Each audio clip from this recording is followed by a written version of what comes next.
Hey everyone, hope you're having a great day today.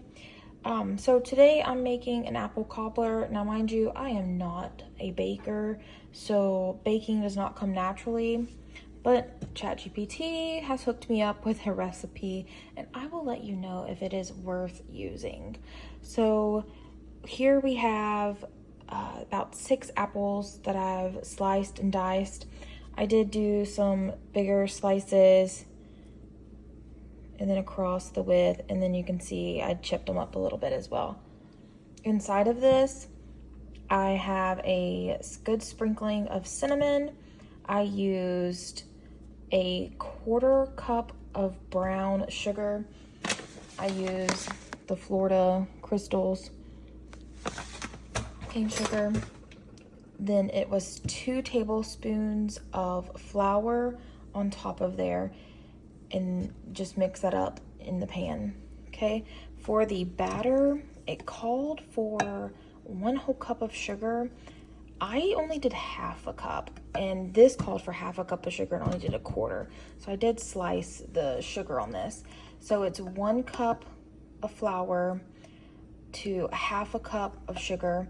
I added some vanilla, about a tablespoon, and then it's a 1/2 cup of melted butter, and I believe it was 1.5 teaspoons of baking powder. So, and then I added cinnamon in here as well.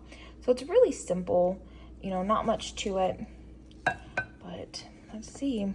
I feel like I've got more apples than I do topping, but again, trust the process. And as I'm doing this, I've got my oven preheated to 350. And then we're gonna bake it.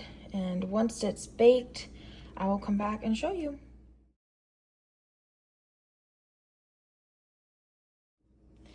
All right, so the cobbler is out of the oven. I will say it's not the prettiest. Normally it's kind of like bubbly and gooey, so I'm not really sure about this one. I realized that when I was giving you the ingredients for the dough, I forgot milk. So let me go back over that. It's 1 cup of flour. I used 1/2 cup of brown sugar, 1.5 teaspoons baking powder, 1/2 teaspoon of salt, 1 cup of milk, and 1/2 cup of melted butter. So just looking at this, it didn't give it any color, and I even put it back in for 10 minutes, so it actually cooked for 50. It only called for 40, so I was trying to get a color on top, but it still didn't do that. Well, it's got a little gooey underneath, so let's see.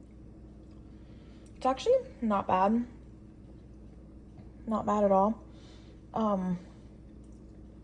I can't honestly say that I'm a fan of the texture of the apple. That might just be me, but yeah, not bad at all.